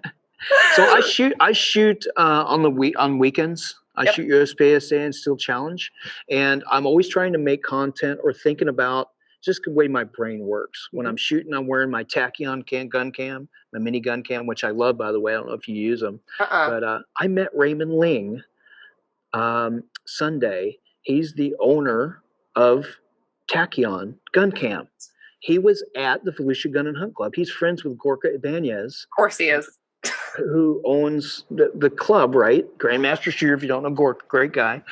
Owns Volusia Gun and Hunt Club, great club. Becoming a hub for action shooting sports in Central Florida here, for all of Florida, really. Steel Challenge, USPSA, IDPA, lots of stuff. They have long range. I'm doing a commercial for them. I have so much. There's so much cool stuff there. But I met Raymond. He was such a cool guy because I love the cams. And if you don't know what we're talking about, it's a Tachyon gun cam. It's the one they mount to your ball cap, and it's the POV footage. And I use a lot of that because I like to make content. We share it with Big Daddy Unlimited because, especially when I'm shooting my PCC, and I shoot a lot of I do a lot of split screen stuff, and we'll put music to it, have fun with it. And so I met him over the weekend. So really interesting product, and they're coming out with a new product, and I don't know if I'm allowed to talk about it yet. So I will let you know when I am allowed to talk about it, because I'm going to do some. I think I'm going to do some spokesperson help for them. That's so cool. So I love that Tachyon gun cam. So neat. The technology has changed. They had that classic cam, was kind of big. Have you ever shot with a GoPro or something? Oh, kind of bulky it's too heavy. It's a little on the heavy side. Yeah. So it's really interesting to see technology come around, and a lot of neat stuff happening in our industry, especially with. And do you use the? I'm getting conversational. Do you use the what's this? The Mantis system? Have you ever used that? I have Laser Hit. I just looked over. Laser Hit. Yes. But Mantis is another one. I think any dry fire where you can see it and track it on your phone is helpful. Yeah. Yeah, absolutely. Yeah. And I'm an instant gratification guy. It's probably why I like Steel Challenge so much. Yeah. I want to see it immediately and know what's happening. And so I've been fooling around with some of those things with my dry fire when I have time, which is not. Which is never. Yeah, same. Yeah. So yeah. So the shooting divisions, that was another question. So what shooting sports have you shot, which is all of them? What divisions do you shoot? Like what guns do you use? What's all of that look like? Yeah. Cool. So what have I shot? So USPSA was my first love. Then I got into the International Bench Rest Association when I was a young man. So I shot rimfire and centerfire bench rest. I was loading 6 PPC. And when I was shooting rimfire, I was shooting an Anschutz, a really nice Anschutz 54, expensive bolt action rifle, and we were just OCD crazy. Bench rest shooters we're all OCD. I've still categorized myself in that, and especially the rimfire guys, because we're measuring the rims on every cartridge we shoot, and then we're weighing them, and then we're sorting them, and we're buying Ely 10X. We're spending thousands of dollars on this little rimfire ammunition just to test the lots to see which lots are best, and then we're measuring the lots, and we're weighing the lots, and we're putting them aside and just going crazy. So USPSA bench rest.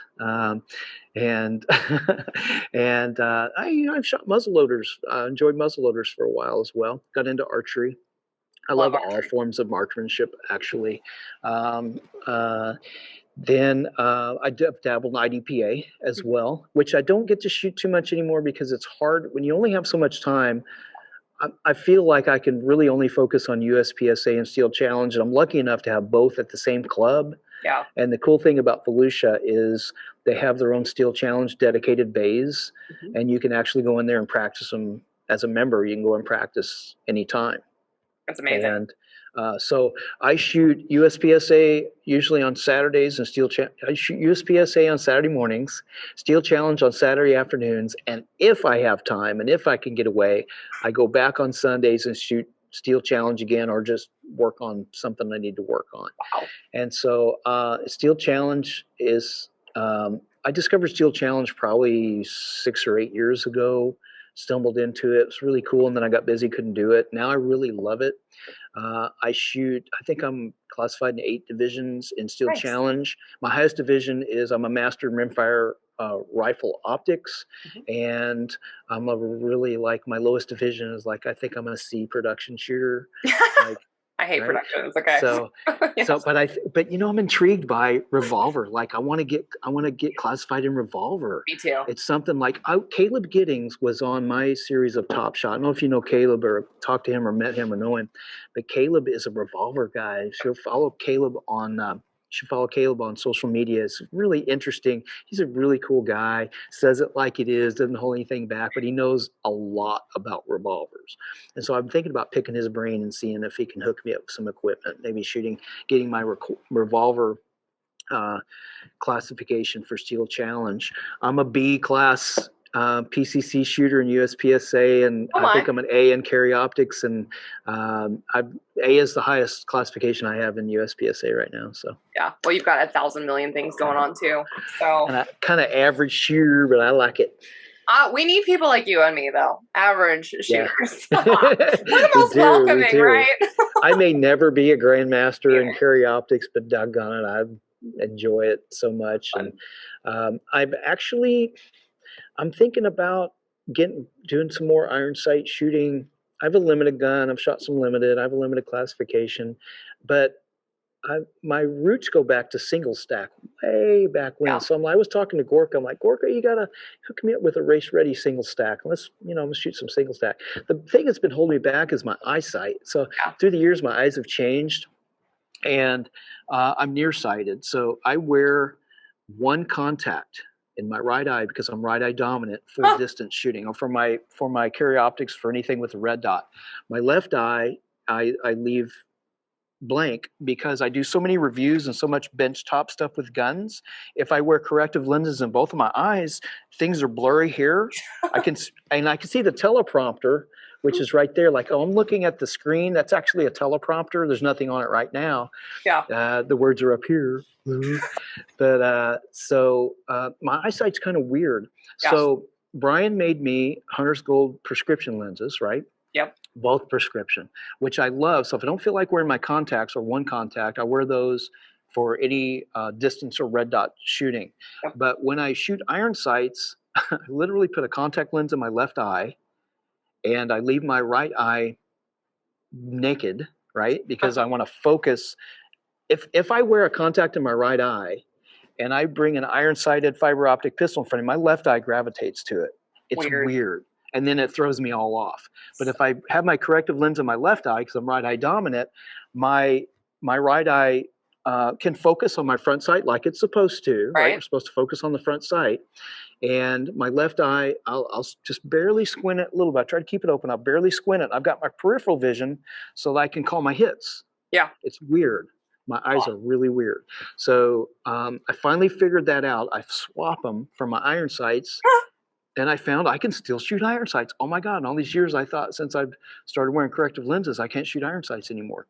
So I even have a pair of bifocals, and I thought, well, I'll just shoot like this. Well, that's weird, man. Yeah. And then I got a pair of those diopters that you can stick on your glasses, stick on your, put on the top of your safety glasses, your eye pro.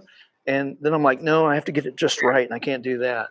So it's really weird. So, but people who are watching who are having problems with your eyes, there's a way through it. You might have to experiment a little bit, because my optometrist is the one who told me just wear one contact and put it in your dominant eye and he was a gun guy, thank God. Thank God. So if you're shooting your red dots, put your long distance lens in your dominant eye for that, and you'll be good to go. And I fought it for years, and I finally started doing it. I'm like, man, I wish I'd done this a long time ago. So now I think I can finally get back to shooting my iron sights. We'll see what happens. I'd like to get my classification in rimfire irons, and I did get a classification in pistol irons. It's not a good one. I'm just a C. But as a matter of fact, I'm going to grab this if I can do this without losing my earpiece here, my microphone. So this is I shoot a Performance Center Smith & Wesson Victory in Steel Challenge for my rimfire guns, and I have 2 of them, and this is my optics gun. I have a Romeo 3 XL, which is a really neat sight. Man, I think I have like every sight ever. You do. It sounds like it. I love the big windows. Yeah. Right? So I'm gravitating toward the big windows. The Vortex is great. I love Vortex, but I'm more of a Vortex magnification fan than I am a Vortex red dot fan. So I love my Vortex LPVOs, and actually have a Vortex Crossfire on a really nice, one of my really nice bolt guns. Nice. As well. So yeah, man, I love Steel Challenge and love shooting these rimfires. And rimfires are cheaper, they're available, their ammunition's cheaper, that is, and you just got to keep your guns clean. That's true. Keep them clean, keep them running, because any of these nice guns could be finicky if they get dirty. So unless you buy a Volquartsen or a CWA, then you're at $2,500. Yeah, no, they're great. Yeah. I'm intrigued by those CWAs because it's like shooting a 1911, right? Yeah. Oh yeah, and so like my 2011 is the exact same gun as the CWA, just the 22, and it's delicious. Oh, I want to talk to you about Masterpiece guns. Arms, yeah. Yeah, you just became affiliated with them. You're shooting for them. I think that is awesome. Anytime you can breach that barrier and actually shoot for a company and shoot their guns, that you've really made leaps and bounds. But I'm a big fan of I've been following Masterpiece for a while. Matter of fact, one of the guys, Wayne Ackett, I think is his name, one of my local USPSA guys have been talking up Masterpiece. So I'm intrigued. So maybe I need a Masterpiece single stack. Do they make a race ready single stack? Not yet, but I feel like we can put that in the works. The builder is working on an open gun. We've got the 40 and the 9. So like he has innovated in a really short time period. Because I don't know if you know this, and I won't mention names. There was a builder before that wasn't performing and the guns weren't working. So this guy is like new, and he knows his stuff. Cool. So like we've been testing too, like Travis and I, they just made a medium grip, kind of because I'm a princess, but I was like a medium? A medium, because it was like the first grip for a 40. How do you spell that? You put and then a medium. Okay, gotcha. But yeah, the too aggressive was so aggressive, and then the basic was too basic, so like they made a middle one for me. Cool. Just for you. That says a lot. Says a lot about the company though. Like, so this company, the builder is texting me and responsive, and we're making sure the mags and the ammo, like I had different ammo to try in chrono. And it was amazing to me to work with a company that is working with shooters. I mean, you know that it's like they directly want feedback and they directly want to test these guns. So hopefully we get a single stack. And then I've never shot open, but that's my dream. So I'm like, never shot open. Oh, you would rock open. I'm going to freak out when I shoot it, because I love PCC. I love racing. I love dots. Yeah. So like, as soon as that gun's ready, I was telling him I'm done. Sorry, irons. Gotcha. Cool. But how good for you? And I hear nothing but good things about Masterpiece. Good people. They're really good people. And I don't know if you know Jana Reeves that works there. We probably have crossed paths. Yeah. Okay. Well, she was a lady, I'll just say this, really cool, that I looked up to for a really long time when I was getting into shooting. So she's a little bit older than me. And I was watching her videos on how to load shotgun and stuff. So 3 years go by, she had a kid, she got married and all that. And turned out that she works at MPA, and I didn't know that. So when I came on the team, she's reaching out to me, and I'm like, do you remember that girl whose photo you shared? That was me. And she was like, shut up. So it was all like serendipitous, but I was like, you inspired me, and now I'm trying to do the next, wave.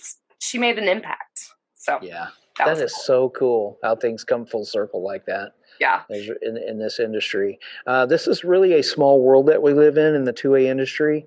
And if we haven't, met each other, we've crossed paths, we're going to cross paths in this industry. The movers and shakers and those of us who are really active in whatever form or function we're doing. And it really is a small community, and which is a good thing. Yes. Because when you're networking and looking for the job and looking for that next step in life, we can look back on those folks that have met at SHOT Show last year and was exchanged cards with, or we did an interview with, or we follow on social media, or make contact. So thank goodness we live in such a small world here, a little 2A industry. Yeah, something that you said earlier, I'll just say this, and I have a couple more questions, is I feel like sometimes get not watered down, but we get used to the fact that, oh, I know Jerry. Oh, I shoot with Lena. Oh, I know this person. And like these people from the outside looking in, that's a huge deal. But for us, we are normal people. We love talking about guns. We love our industry, but it is small. And that's pretty cool. It's pretty cool.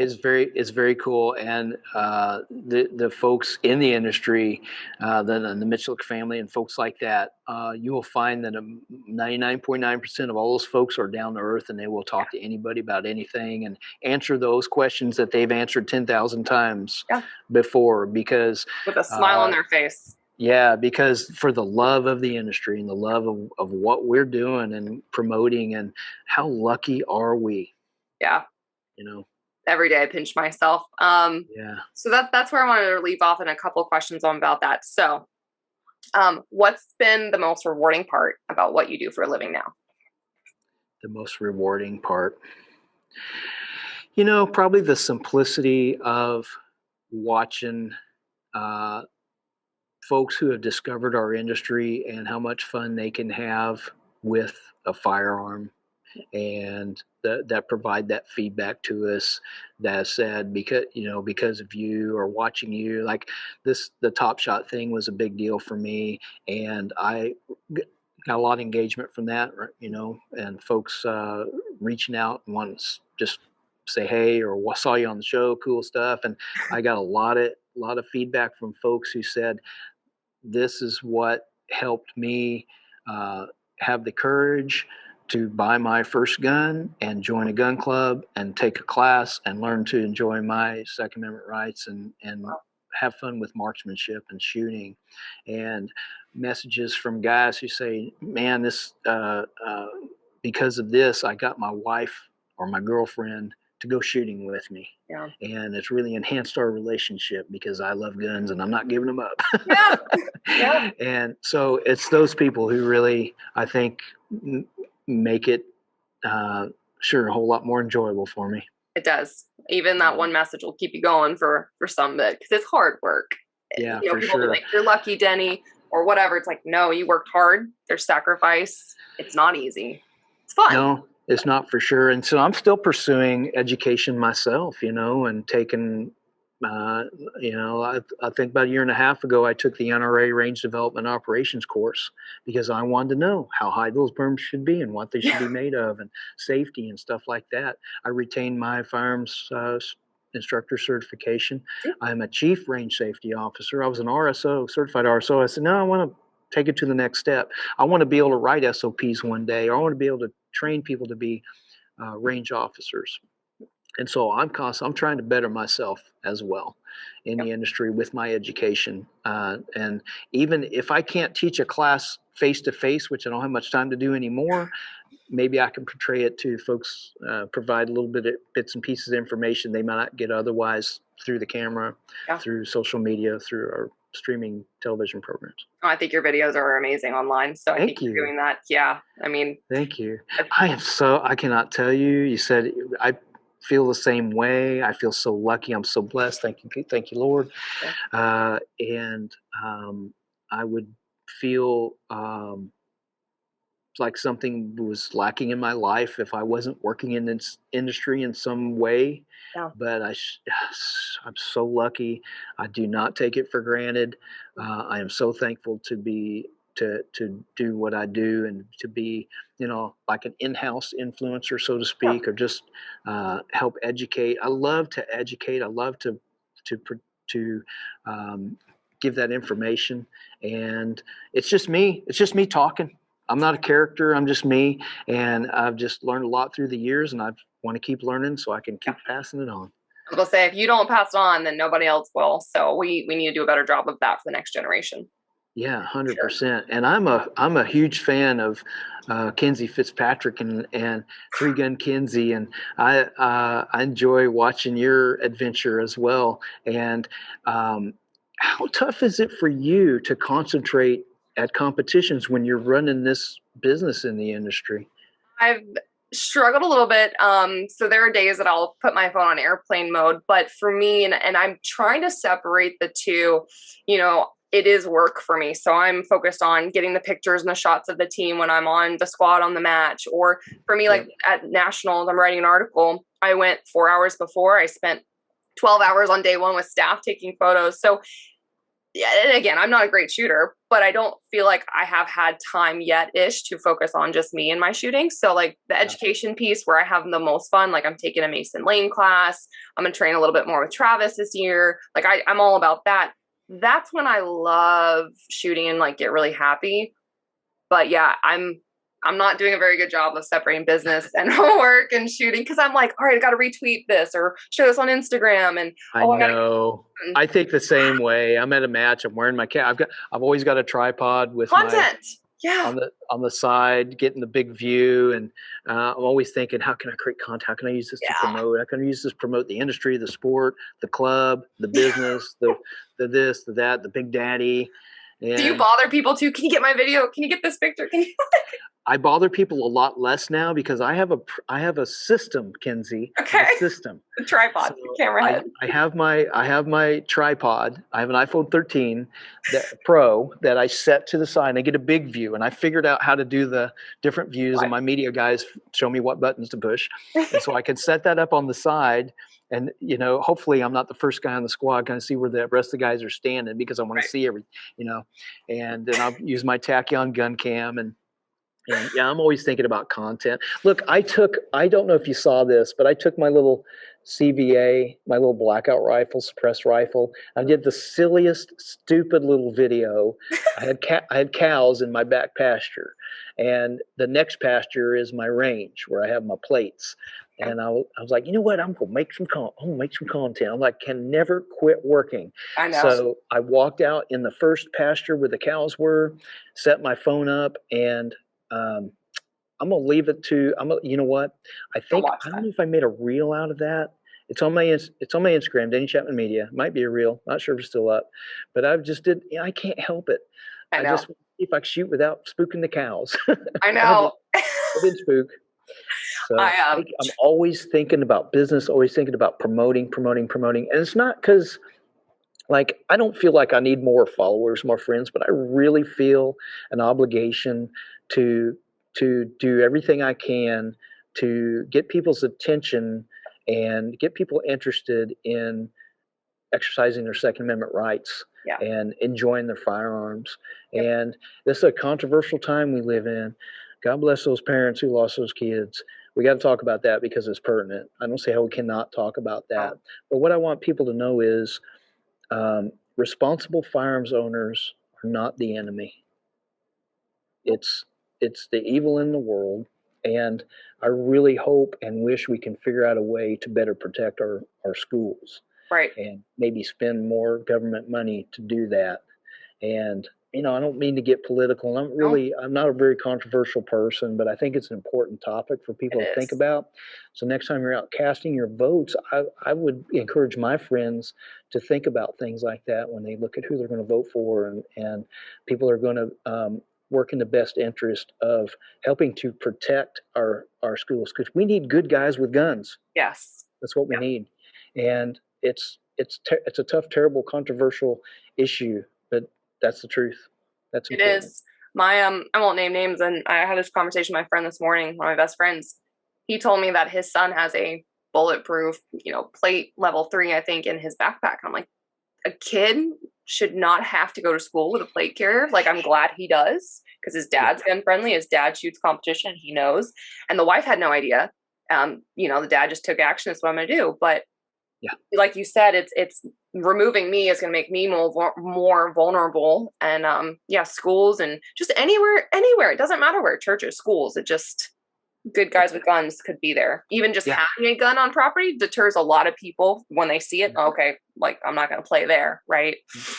Good friend of mine, John Martin, who actually has a streaming television show called John Martin Talks. He talks about political issues, and you can look him up online. John Martin Talks. He's a friend of ours. I was passing him, and we were discussing this. It's everybody's talking about it, and it's a topic worth talking about. And he said, you don't see too many people robbing banks these days, do you? And I was like, what do you mean? He's like, think about the security. Most banks have, a lot of the banks, especially like the credit unions, have an outer door. You walk in, you have to wait for the buzzer to get the inner door. Yep. And he said, why can't we do something like that for schools? And then put a good guy with a gun there that has training and knows what to do. And it's just, it's like, yeah, makes sense to me. Right. So I don't know the answer, but I think that there's a conversation with both sides that won't come together, or like we should come together. And that's the struggle point too. It's like, I want to have that conversation, but I don't want the extreme on either side. We just need to figure it out together, Yeah. Agreed. Yeah. But cool. Two more questions. I know, like, how do you move on from that? But that is something that's happening all the time. And it doesn't matter where. Yeah. It's an important topic to discuss. And I would hate for my friends and family members to be too casual about exercising their voting rights. Yeah. When it comes, because that's and sending messages to people who need to hear them. So it's important. Yeah. It is. Okay, so we talked about the rewarding part, but I have to know this. What is the biggest challenge about living the life you live? Like, what do people not see behind all the work that you do? What do people not see? Gosh, we work in such a fast-paced environment that sometimes I have to find a dark, quiet space to get my work done, because there's so many awesome people here that love our industry. They constantly want to talk about, how did the match go this weekend? I saw you shooting the PCC and this and that, or I saw that piece of content you made, or how did you do that trick shot with the gun upside down and this and that? And it's a challenge because people are so enthusiastic here about the industry, or dude, I just got such and such. We have areas that we're allowed to carry at work. Concealed. Makes sense, yeah. And then we have certain areas that we're allowed. If we want to do show and tell, we go to this area. We clear. We have the barrel. We think about those things because we work in a whole company of these people. So constantly, like, guess what I got this weekend? You want to see it? Let's go over to the safe area and take a look at it. So it's funny, but that is a bit of a challenge sometimes. So sometimes I find myself working a little later or coming in a little early to get my scripts done, or to do my QC on, or to look at the video and to give my feedback, or to get things done. And it sounds trivial, but it's real. Yeah. It's a real problem. No, people call me and I'm like, love you. When I tell them love you, I got to keep writing. Like, I can't talk, write, focus. And I want to hear what you have to say, or like talk to you. But that's hard.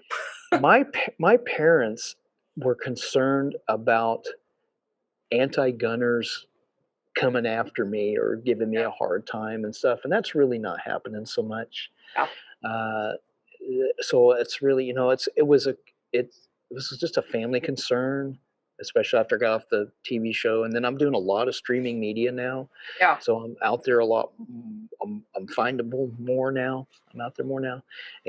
But that's not really been a problem, so to speak. Every once in a while you get some knucklehead who doesn't like what we're into, wants to voice their opinion. But just working with all these enthusiastic people. So I wouldn't trade it for anything, though. It's awesome. All right, final question. What is the coolest experience that you've ever had working in this industry? And you're only going to pick one. The coolest experience? Yeah, most epic day of your life. Oh, the first, working in this industry, it's been a couple. My first day on set on History Channel's Top Shot television series was an epic day. Knowing that I'm going to be on this television program that millions of people are going to see, and it's guns, and I get to shoot, and I hope I do good, and I hope, blah, blah, blah. That was just, I still remember that day. Another epic day was when I met Uncle Jerry for the first time in person, which was really cool, Jerry Michelik. And I mean, do you remember the first time you met I do. somebody? Like, that was epic, and that was not too long ago. And that was a big day for me because, who does not look up to Jerry Michelik? I know. You know what I'm saying? Hello. So that was a huge day for me also. I remember my first selfie with him. I totally kept my cool. Look, I've got a picture with him, and he came to Ocala a couple of years ago when we opened the new Big Daddy. We have a chain of gun stores called Big Daddy Guns, by the way. Yeah. And he came to help us promote, and I've got this picture with him, and he's just like, he got his mustache, and he was wearing his glasses, and I had glasses on. I had a mustache, and I'm like, I'm so trying to keep my cool, because I've been around the block. This ain't my first rodeo, right. But it was Jerry. So that was a big day. That was such a big day. He's got such a neat family too. Yeah. Meeting so many cool people in this industry has been epic for me. And it's one thing to meet somebody that's good at what they do, but it's another thing to meet somebody that's good at what they do and they're a huge voice for the industry, like Diana Muller. And I'm just going to throw Diana's name out there again because she is a one-of-a-kind person that is out there. She's a professional three-gunner and a huge voice for our industry. So the first time I really got to have a good conversation with Diana Muller was an epic experience for me. Shooting guns that I never thought I'd be able to shoot. First time I shot a 50 caliber. 50 BMG. The first time I've shot a full auto. First time I shot a full auto firearm was for this company, Big Daddy Unlimited, and it was a HK MP5. First time This is recent? It was a Mark 18. It was a Mark 18 something. Yeah, just a few years ago. What? Seriously. Denny Chapman. Yes. I know. I had a lot of experience for you. What? Yeah. You would think, right? So yeah. I tell people I must have been on the economy version of Top Shot because we didn't get to shoot any full autos or any 50 BMG. And not that I was disappointed, but when I saw the subsequent episodes of them doing cool stuff, I'm like, why didn't you let us shoot that stuff? What's the story here? So being on that show was a huge epic thing for me. Really neat. Working here is epic for me. Good. Being here with you on camera on this podcast is an epic thing for me. It's big. It's going to be a great memory that I will cherish. And I really appreciate your interest in talking to me and about the industry and what we're doing here in my life. Yeah. And I'm just a really, really lucky guy. I love guns and I love this country and I love our Constitution, our freedoms, and just in loving life right now. More than lucky, hardworking as well. So thank you for all that you do. Thanks for coming on my little podcast. Are you kidding? That's a great honor. You've got the whole background and the professional audio. And I'm like, hi, I do this out of my gun room. Listen, guys, you didn't see this, but we were live before we went live, and we were scurrying around because I wanted things to look good. I want things to look good for Kenzie's show here. So we put stuff up on the tack wall, and I do not own the Chris Vector. It is not mine. But I have shot it, and it's really cool, and it's really fun. And the rocket launcher. Can you see the rocket launcher? Yes, the thing is so cool. I do not own the rocket launcher. You shot it, though. I'd be straight up with you. I have shot some really interesting stuff. I've shot grenade launchers. I've shot some really cool stuff that I've never had the opportunity to do before. And at Epic Shoot. You were at Epic, weren't you? No, and I want to go. That's on my list. Oh, cool. Yeah. But yeah, those things. And I'm not going to make it to NRA this year because I got too much stuff going on. I've got too many deadlines and things to meet and too many obligations here, which I'm glad for. Yeah. But I did get to go to SHOT, and it was like a big reunion. It was This year's so shot was cool. amazing, and I love SHOT Show, but this year's was phenomenal. It was really cool. And you got time to chat about that for a minute? Because Yeah. I have some cool reunion stories about SHOT Show this year. I hadn't seen JJ Ricasa in about, I don't know how long, and he lives in Florida now. Right. I grabbed JJ and I brought him in the booth and did an interview with him, which is really, really cool. JJ and I, when JJ was on Top Shot, he had just either met or was just starting to get serious with Jessica. Oh. And he was telling me, he was showing me pictures of her. He was so cute. Showing me, oh man, I love this girl. I think I'm going to marry her. Blah, blah, blah, which is really cool. So now years later and seeing him so happy and has making a living in the industry. And he brought her and their kids out to the gathering. Yeah, right. The whole family there. Yeah. Awesome. And I got to see, I haven't seen Rydell Danzy in forever. And Rydell was one of my co-hosts on Gun TV. Oh, and Rydell is not quite as well known as a 2A influencer, but he has this really cool show out called Field to Grill. And you can follow him on Instagram. And it's about hunting and, you know, exercising your Second Amendment rights and eating and how to cook what you harvest and eat it. It's really cool. So that was a nice reunion. Just countless. You were busy. I will tell you this, guys, listening. My God. I went to your booth like every 5 minutes. And I was like, okay, he's with that girl. He's with that guy. Oh my gosh. So I was like, hi, Denny from the background. I don't think you were ever like, did you come back without a voice? Like, I lost my voice on the last day. I believe it. No, the night before the last day, I did 31 interviews. No. And then, you know, you're talking and doing the thing between interviews and talking, networking, talking to people, doing the stuff. And I lost my voice the night before the last day. And I was only going to work a half a day the next. I only had like 3 interviews lined up the last day. JJ was one of them. And I was like, I'm not going to miss out on this. Yeah. And I woke up that next morning and I could talk about, thank you, Lord, I can talk. Yeah, it was busy, but I'm so glad we were finally able to connect. We probably need to hear more of your story. And so we probably need to do this again, but switch roles, I think. Okay. I'm nervous about that, but okay. I like this side of things. It's safe. I won't be too hard on you. Yeah, right. You're in the safe spot. You got the spot. Yeah, cool.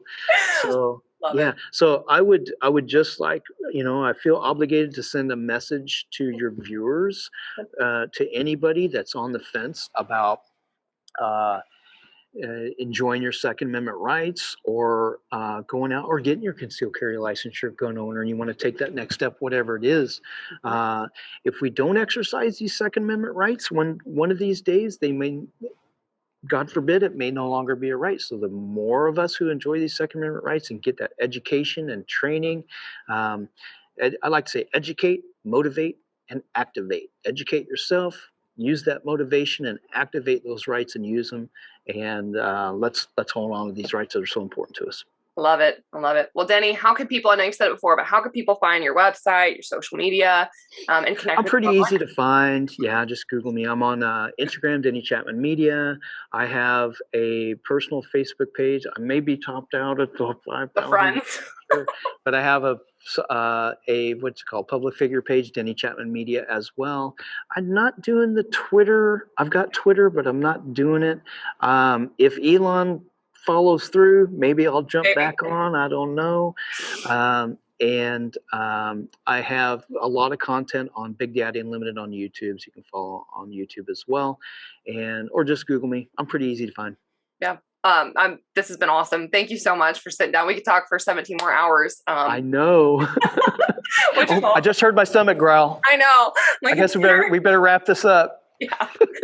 Oh man. Well, thank you, listeners, for tuning in. Yes, definitely. I think, Denny, you're legendary. I'll just say that from my end. That legendary hero, amazing representative, and it is really hard to do the things that we do behind the scenes. So, like, for you to come out and share the work and the effort, and because I need people to hear it too, not just from me. That like, hey, it's not luck. It is 5 years, 10 years in the making of a lot of work and sacrifice. So, thank you. Cool. Well, thank you so much for having me. I had a Fantastic time. Me too. Me too. All right, listeners, stay tuned to next week's episode of the Reticle Up podcast, and thanks for listening. Thanks for listening to the Reticle Up podcast. Be sure to subscribe wherever you get your podcasts and on YouTube. Follow along on social media at Reticle Up or 3 Gun Kenzie.